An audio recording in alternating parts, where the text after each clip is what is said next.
Yeah, that's true. Can I add something?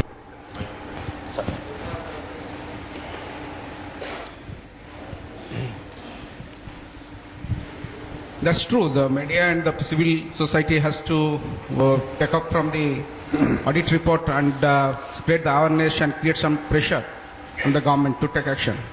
But first of all, you need a legal framework for that to take action.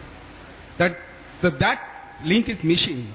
What we see in actually whenever we cover CAG reports, it's not that we are not covering, we are not giving wide coverage to CAG reports.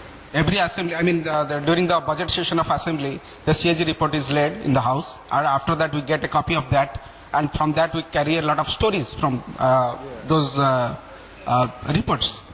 But what happens after that?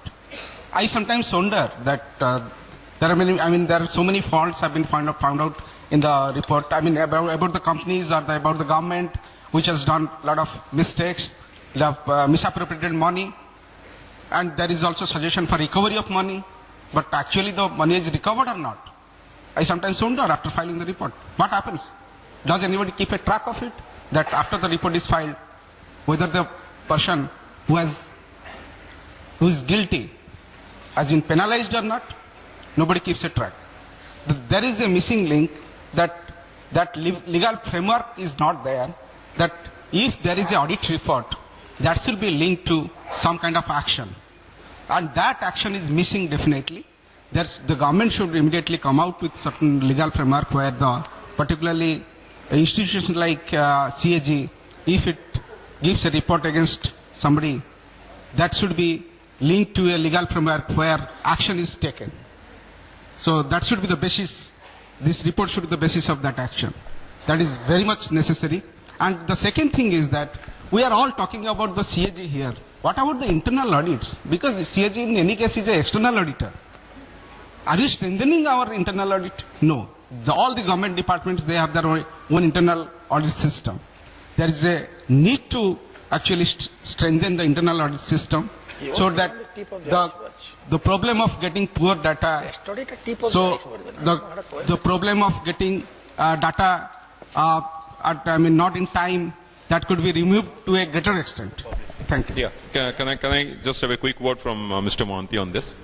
Well, I would say the situation is slightly different nowadays after 2005, after the Right to Information Act, because a citizen can truly ask the public authority, what action have you taken on the CAG findings? And he can ask the name of the officer who has been entrusted with the responsibility and upon whom that duty has been cast. And if he gets that name, because the public authority has to reply to that request and give the name, he can go to the Lokpal and file a case against that officer for improper conduct. So these are the legal avenues given to a citizen, any of the 4 crore citizens of Orissa can do that as on date, after 2005. But in any way, the government should, be more responsive to CAG findings and take action suo moto on its own, so that it will demonstrate its commitment to fight corruption or to stop wrongdoing in any public department.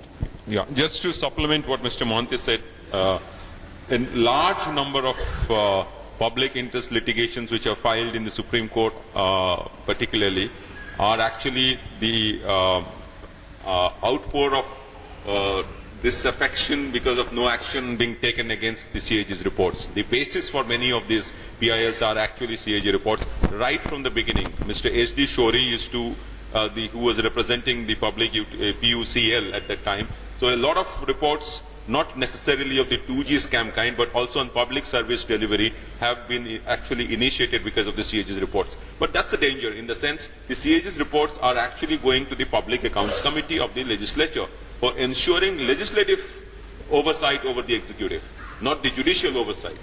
Unfortunately, because of the lacuna which has been pointed out by you, it is actually shifted to a judicial oversight based on the CAG's report, which I do not know whether the constitutional framers had envisaged in this particular time. But as Mr. Jayandas said, relating to CAG's proactive role in the decision-making process, I do not know whether that is possible. I'd like to make a comment. Now, apart from this lighter vein and jokes, a very serious thought has to be taken. When in our country, there is a witch hunt against the CAG. There is a witch hunt against the CAG before the JPC, where the CAG will be asked to establish its conduct about the amount of leakages in the 2G scam. A few days back, corporate barons were saying there is a witch hunt from the side of the CAG by revealing all these scams, as a result of which all officers in the government are very slow in decision taking. And in decision making, as a result of which the governance has been affected, because it is the CAG which is witch hunting. And in return, do you think it is a correct state? It is for introspection of everybody present here. This is a big challenge to one of the important institutions where on several occasions the CAG will have to explain his conduct that the account made by the institution of CAG is correct and the calculation should be the last word. I mean, see, as if it is not 1 lakh some crores, 40 or 2,000 crores, as if that is not a corruption. So far as the corruption is concerned, fault line in civil bureaucracy, I can categorize 4 types of government officers. I can categorize when somebody said that if corruption is not there with the officer, things are okay, I don't agree. There are 4 types of officers who are extraordinarily efficient and extraordinarily dishonest. They will deliver the good but siphoning a lot of money. Second category, they are extraordinarily honest and totally useless. They will not touch a pie, they will not do any work. They are to be categorized as corrupt. They eat the salt of public exchequer. They take their salary, do not deliver any work. That means they misappropriated the salary amount without any commensurate service. Third category is they are very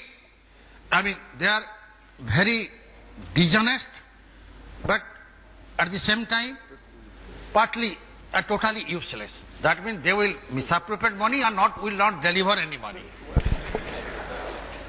The other category is they are not useless but honest to some extent. So what I mean to say, you won't get all types of officer at a time. Sir, sir, with this, yes. Mr. Panchanan can move on to Yes, this. sure.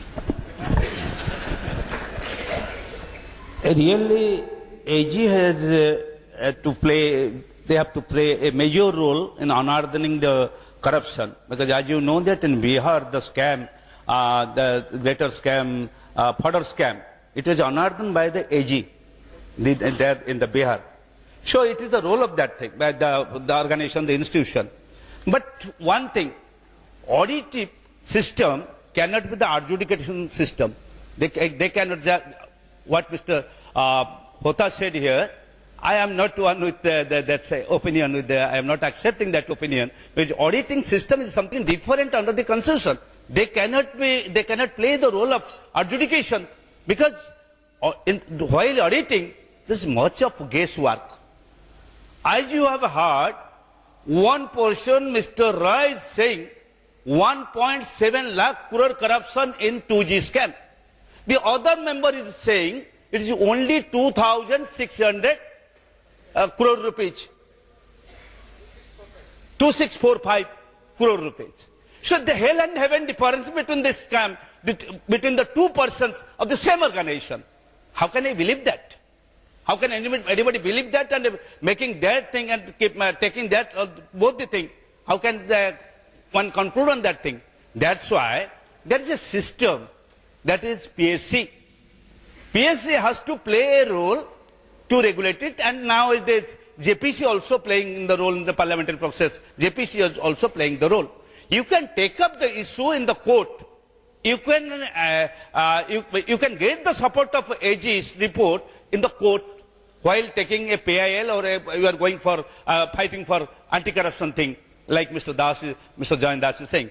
But to me, in the present system, AG has a major role for correction of things, correction of for regulating the things, for any deviation in any excess expenditure, or transferring funds, or discharging the thing.